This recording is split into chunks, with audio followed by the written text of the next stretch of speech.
Welcome friends. अभी तक हमने किया था फंक्शनल स्ट्रक्चर और अब हम कर रहे हैं डिविजनल स्ट्रक्चर। अगर आपने इससे पहले वाली वीडियो नहीं देखी है जिसमें मैंने फंक्शनल स्ट्रक्चर को डिफाइन किया था तो प्लीज़ पहले उसको देख लें, क्योंकि उसके स्टार्टिंग के अंदर ही हमने डिफरेंशिएट किया था फंक्शनल स्ट्रक्चर क्या होता है और डिविजनल स्ट्रक्चर क्या होता है। अब मैं यहाँ पर उसके सारे बेसिक पॉइंट्स आपके साथ दोबारा रिपीट करूँगा, लेकिन उस चार्ट को एक बार ज़रूर देख लीजिएगा। Enterprises which have more than one category of products to offer, यानी कि ऐसी एंटरप्राइज जिसमें एक से ज़्यादा प्रोडक्ट लाइन होती हैं, उसको क्या बोलते हैं हम? Divisional structure. Organization structures have separate business units और डिविजन्स। ऑब्वियसली हमने कहा था कि जब एक डिवीजन से हम दूसरे डिवीजन पर जाते हैं तो वो क्या बन जाता है? हमारा डिविजनल स्ट्रक्चर। अब आसान लग रहा है ना, क्योंकि जब आपने पहले डिफरेंस कर लिया फंक्शनल स्ट्रक्चर डिविजनल स्ट्रक्चर में, अब इसको समझना आपको काफ़ी इजी लगेगा।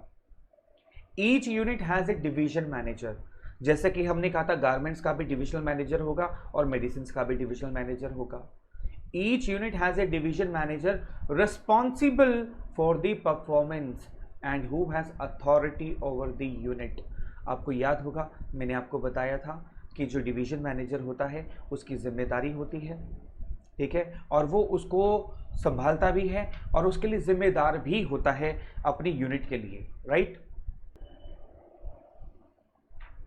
Each division is multi functional because within each division functions like production, marketing, finance, purchase etcetera are performed together to achieve a common goal. हर डिवीजन के अंदर बहुत सारे फंक्शंस होते हैं। आपको चार्ट याद होगा, अगर आप कहें तो एक बार आपको चार्ट दोबारा दिखा दूं मैं, वो बेटर रहेगा। देखिए ये रहा वो चार्ट आपके सामने जो मैंने आपको पिछली वीडियो में दिखाया था। अब जरा ध्यान से देखो, यहाँ पर हमने पहले पॉइंट में कहा मोर than one category of products, वो डिविजन स्ट्रक्चर होता है। दूसरे में हमने कहा कि हर ऑर्गेनाइजेशन के अंदर में डिविजन्स होते हैं या यूनिट्स होती हैं, वो डिविजनल स्ट्रक्चर होता है। फिर हमने कहा each unit has a divisional manager. इस यूनिट का डिविजनल मैनेजर यहाँ पर होगा, इस यूनिट का डिविजनल मैनेजर यहाँ पर होगा, ठीक है। रिस्पॉन्सिबल फॉर द परफॉर्मेंस, यानी कि मेडिसिन का जो डिविजनल मैनेजर होगा वो पूरे डिवीजन की जो परफॉर्मेंस है उसके लिए क्या होगा? जिम्मेदार होगा। और who has authority over the unit, यानी कि इस डिविजनल मैनेजर की अथॉरिटी होगी इस पूरे डिवीजन के ऊपर। मान लीजिए ये मिस्टर वाई है, मिस्टर वाई, और ये है मिस्टर एक्स डिविजनल मैनेजर। यानी कि मिस्टर एक्स जो है वो गारमेंट्स की डिवीजन के लिए जिम्मेदार होंगे और उनके ऊपर उनके पास में अथॉरिटी भी होगी, यानी पावर होगी इस पूरे डिवीजन को संभालने की। मिस्टर वाई जो हैं he is responsible for the performance of the complete entire division and he has authority over the unit और डिवीजन। लास्ट पॉइंट में हमने डिस्कस किया each division is multi functional. इसमें भी बहुत सारे फंक्शंस हैं, इसमें भी बहुत सारे फंक्शंस हैं।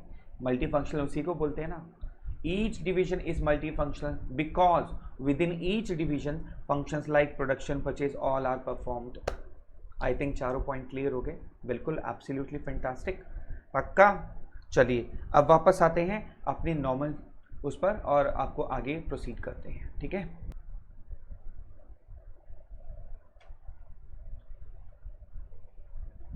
ये चारों पॉइंट रिवाइज कर लीजिए, रिकॉल कर लीजिए चारों पॉइंट जो अभी अभी मैंने आपको कराए थे।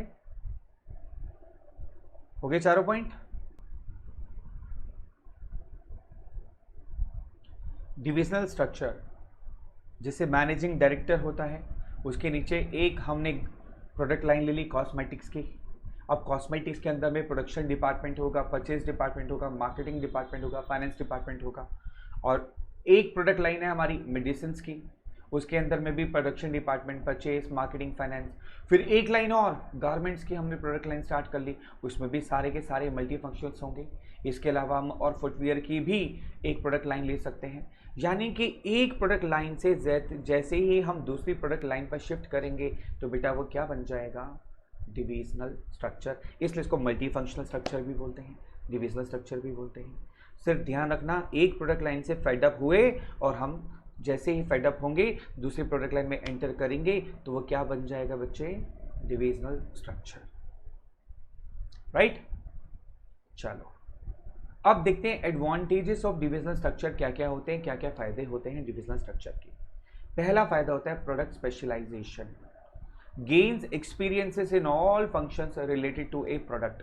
जैसा मैंने अभी आपको चार्ट में दिखाया, मिस्टर एक्स जो है वो डिविजनल मैनेजर हैं गारमेंट्स के, तो उनको पूरे प्रोडक्ट के बारे में नॉलेज होगी कि नहीं होगी। उनको परचेज के बारे में भी पता होगा कि गारमेंट्स कहाँ से परचेज किया जाता है, क्लोथ कहाँ से परचेज किया जाता है, कपड़े के वो बनाया कैसे जाता है, प्रोडक्शन के अंदर में क्या क्या गारमेंट्स में ज़रूरत होती है, कौन कौन से फैब्रिक की ज़रूरत होती है, क्या क्या इंस्ट्रूमेंट की ज़रूरत होती है।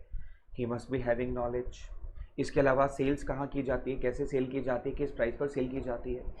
तो प्रोडक्ट स्पेशलाइजेशन हुआ कि नहीं हुआ बताओ।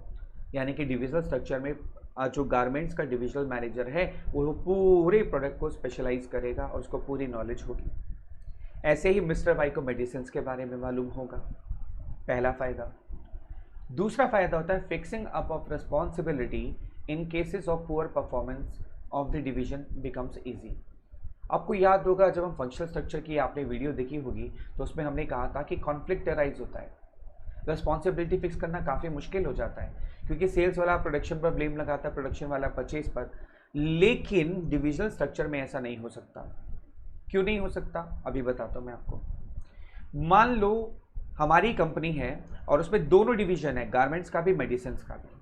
अब मेडिसिन की सेल्स गिर रही है, यानी कि उसका प्रॉफिट कम हो रहा है। तो क्या मिस्टर वाई ये कह सकता है क्योंकि जी गारमेंट्स ज़्यादा बिक रहा है तो मेरी मेडिसिन कम बिक रही हैं? नहीं। क्या गारमेंट्स वाला कह सकता है जी मेडिसिन ज्यादा बिक रही है इसलिए मेरे गारमेंट्स कम बिक रहा है? नहीं। यानी कि दोनों अपनी जिम्मेदारी से बच नहीं सकते हैं। दे आर डिविजनल हेड, वो पूरा कंट्रोल भी करते हैं और कोऑर्डिनेट भी करते हैं सारे डिपार्टमेंट्स को। तो भैया रिस्पॉन्सिबिलिटी फिक्स करना तो बहुत आसान हो गया, क्योंकि जब सारा कंट्रोल, सारा कोऑर्डिनेशन, सारी डिसीजन मेकिंग मिस्टर एक्स के हाथ में है तो वो मिस्टर वाई पर कैसे ब्लेम लगा सकते हैं कि भैया आप जिम्मेदार हो। तो पुअर परफॉर्मेंस के केस में रिस्पॉन्सिबिलिटी फिक्स करना काफी आसान हो जाता है।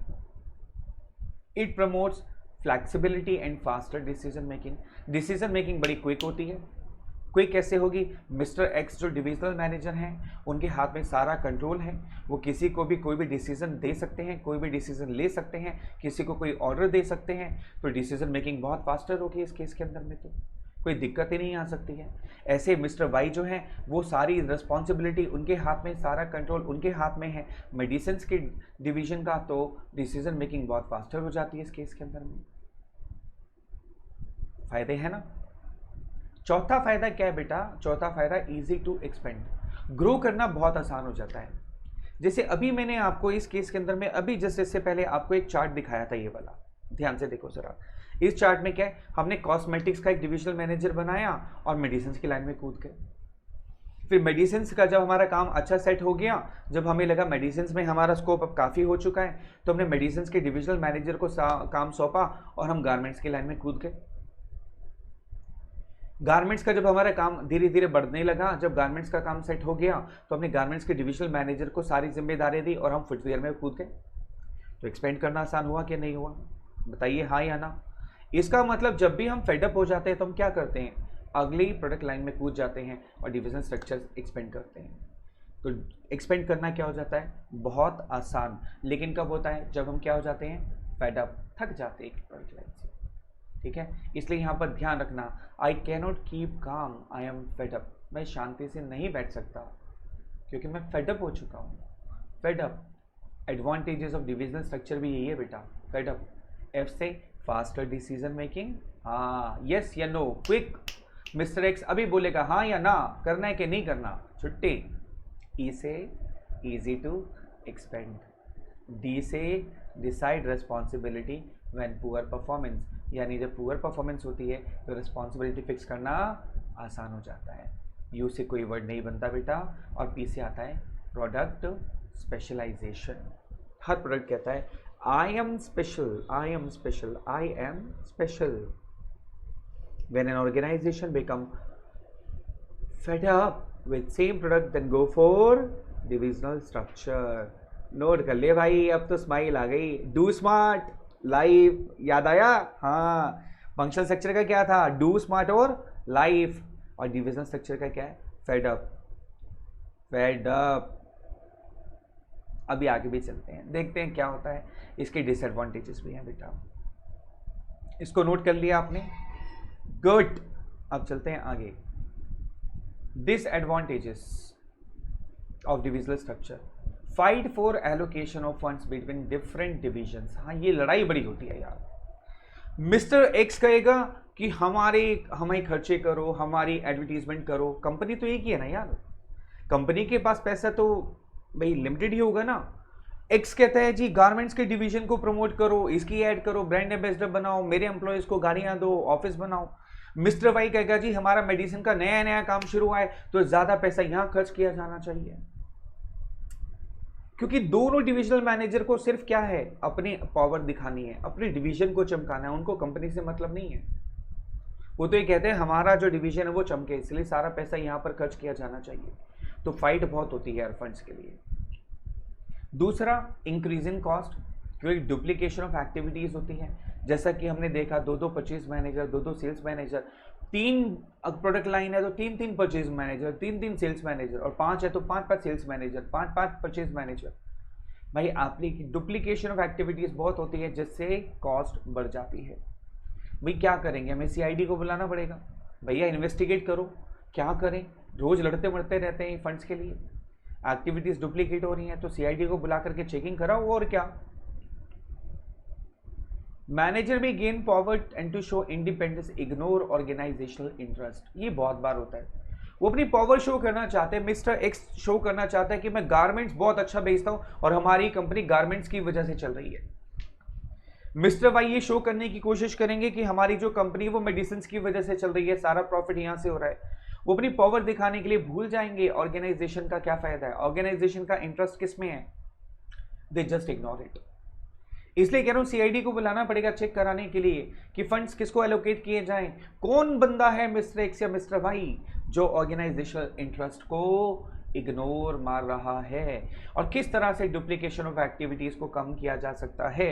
इसलिए हम किसको बुलाएंगे, सीआईडी को, वही चेक करके हमें बताएगी कि हमें क्या करना चाहिए। तो please note down all these 3 points. Fight for allocation of funds, बेटा डिटेल में लिख लेना, क्यों, एक बार लिखना 10 बार सुनने के बराबर होता है। तो बुला लें सीआईडी को, हाँ जी सीआईडी, सी से नहीं पता बता दूं, सी से कॉन्फ्लिक्ट में अराइज ड्यू टू फाइनेंस। देखो बेचारा एक इधर खींच रहा है रस्सी, एक इधर खींच रहा है रस्सी। मिस्टर एक्स कह रहे हैं गारमेंट्स, मिस्टर वाई कह रहे हैं मेडिसिन, खींचो भाई खींचो। डिसएडवांटेजेस तो है, कॉन्फ्लिक्ट तो होना ही होना है। इग्नोर ऑर्गेनाइजेशनल इंटरेस्ट, देखो उसके कान में जोर जोर की चिल्ला रहा है, कह रहा है भाई मेरा मतलब साधो, बस अपना मतलब साधो, ऑर्गेनाइजेशन जाए भाड़ में। हर डिविजनल मैनेजर को ये होता है भाई मेरा डिवीजन चमकना चाहिए, दूसरे की लंका लगती है तो लगे, ऑर्गेनाइजेशन डूबती है तो डूबे, नाम मेरा होना चाहिए। डी से डुप्लीकेशन ऑफ एक्टिविटीज, देखो दोनों सेम नजर आ रहे हैं, 2 परचेज मैनेजर, 2 सेल्स मैनेजर, क्या कर सकते हैं भाई। तो डू स्मार्ट, अदरवाइज क्या होगी, लाइफ डेंजर। यानी फंक्शनल स्ट्रक्चर के एडवांटेजेस क्या थे, डू स्मार्ट, और डिसएडवांटेजेस क्या थी, लाइफ। और जब हम क्या हो जाते हैं, फेडअप हो जाते हैं, तो क्या बन जाती है, डिविजनल स्ट्रक्चर। और जब डिविजनल स्ट्रक्चर में नुकसान आता है तो हम किसको बुलाते हैं, सीआईडी को बुलाते हैं, ताकि दिक्कत ना हो। ठीक है, तो हमेशा स्मार्ट बने रहना, लाइफ को बेटर बनाए रखना। जब भी फेड अप हो जाओ, नई प्रोडक्ट लाइन में चले जाना, दिक्कत आए सीआईडी को बुला लेना और टॉपिक खत्म कर लेना। क्यों जी, समझ आ गया कितने प्यार से हमने फंक्शनल स्ट्रक्चर डिविजनल स्ट्रक्चर को कंप्लीट किया। अभी हम एक टॉपिक और करेंगे, दोनों में डिफरेंस को बड़े आराम से समझेंगे। ठीक है, अगली वीडियो में। Take care, bye bye, see you.